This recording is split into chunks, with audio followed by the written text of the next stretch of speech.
तो सुनिए, एक कहानी बहुत बहुत पुरानी, एक ऐसे शापित जंगल की कहानी जहां उम्मीद की एक नन्ही सी लौ 100 साल पुराने घने अंधेरे के खिलाफ जल रही थी। चलिए इस कहानी में गहरे उतरते हैं। पूरी कहानी का सार शायद इसी एक सवाल में छुपा है। क्या विश्वास निराशा की सबसे गहरी खाई को भी पाट सकता है? आइए मिलकर इसका जवाब ढूंढते हैं। तो कहानी का पहला हिस्सा एक ऐसी जगह से शुरू होता है जहां उम्मीद शायद मर चुकी थी या बस कहीं गहरी नींद में सो रही थी। जरा सोचिए, एक जंगल इतना घना कि पूरे 100 सालों से वहां सूरज की एक किरण तक नहीं पहुंची थी। वहां के सारे जानवर अंधेरे में ही पैदा हुए और अंधेरे में ही पले बड़े। उन्होंने तो ये मान ही लिया था कि यही उनकी किस्मत है। चारों तरफ सिर्फ खामोशी और उदासी का बसेरा था। लेकिन उसी घोर अंधेरे में दो अलग अलग विश्वास पल रहे थे।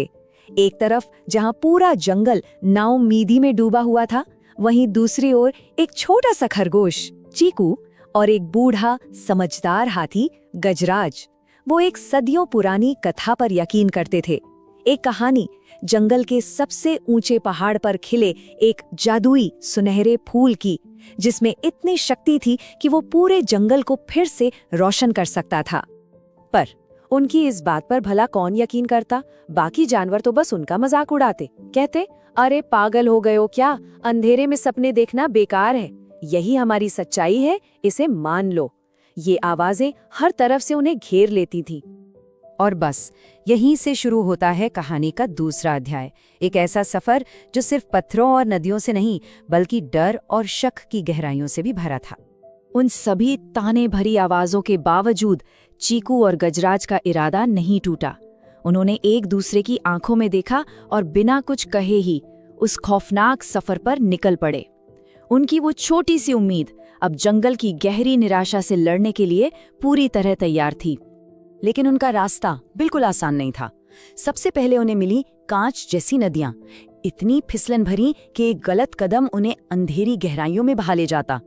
फिर उन्हें मिले बोलने वाले पत्थर जो पुरानी डरावनी आवाजों में फुसफुसाते थे, लौट जाओ, यहाँ कुछ नहीं है, तुम नाकाम हो जाओगे।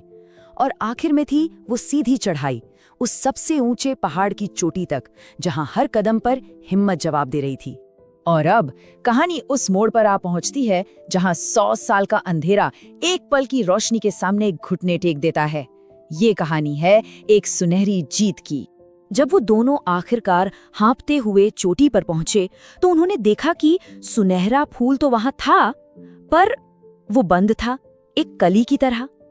उनकी सारी मेहनत के बाद भी अंधेरा टस से मस नहीं हुआ था। तो फिर उस फूल को खिलाने का राज क्या था? क्या कोई जादू था या कोई मंत्र? नहीं, राज कोई जादू नहीं था, राज था एकता में। उन्हें ये समझ आया कि वो फूल किसी एक की हिम्मत से नहीं बल्कि सबकी साझा खुशी से खिलेगा। दरअसल उस फूल को खिलाने के लिए जरूरत थी खुशी की गूंज की। ये कोई मामूली आवाज नहीं थी, ये वो आवाज थी जो जंगल के हर एक जानवर के दिल से तब निकलती है जब वो सब दोस्ती और एकता के एक ही सुर में बंध जाते हैं। एक ऐसी गूंज जो तब पैदा होती है जब हर आवाज एक हो जाती है। और तब उस नन्ही सी बहादुर आवाज ने पहाड़ की चोटी से पूरे जंगल को पुकारा। चीकू की पुकार सुनकर नीचे अंधेरे में बैठे जानवरों के दिलों में कुछ हुआ। शायद पहली बार उन्होंने उम्मीद को महसूस किया। और फिर एक एक करके सबने गाना शुरू कर दिया। वो जंगल जो सदियों से खामोश था आज दोस्ती के गीत से गूंज उठा। और जैसे ही वो गूंज चोटी पर पहुंची, वो कली खिल उठी। अरे वो कोई फूल नहीं था, वो तो जैसे एक छोटा सा सूरज था। उसकी सुनहरी रोशनी पूरे जंगल में ऐसे फैली जैसे सुबह हो गई हो। 100 साल का अंधेरा एकता के बस एक पल में खत्म हो गया। पूरा जंगल पहली बार सुनहरी रोशनी में नहा रहा था। तो आखिर में ये कहानी हमें एक ही जरूरी बात सिखाती है, असली अंधेरा बाहर नहीं होता। असली अंधेरा तो हमारे अंदर तब होता है जब हम उम्मीद का दामन छोड़ देते हैं।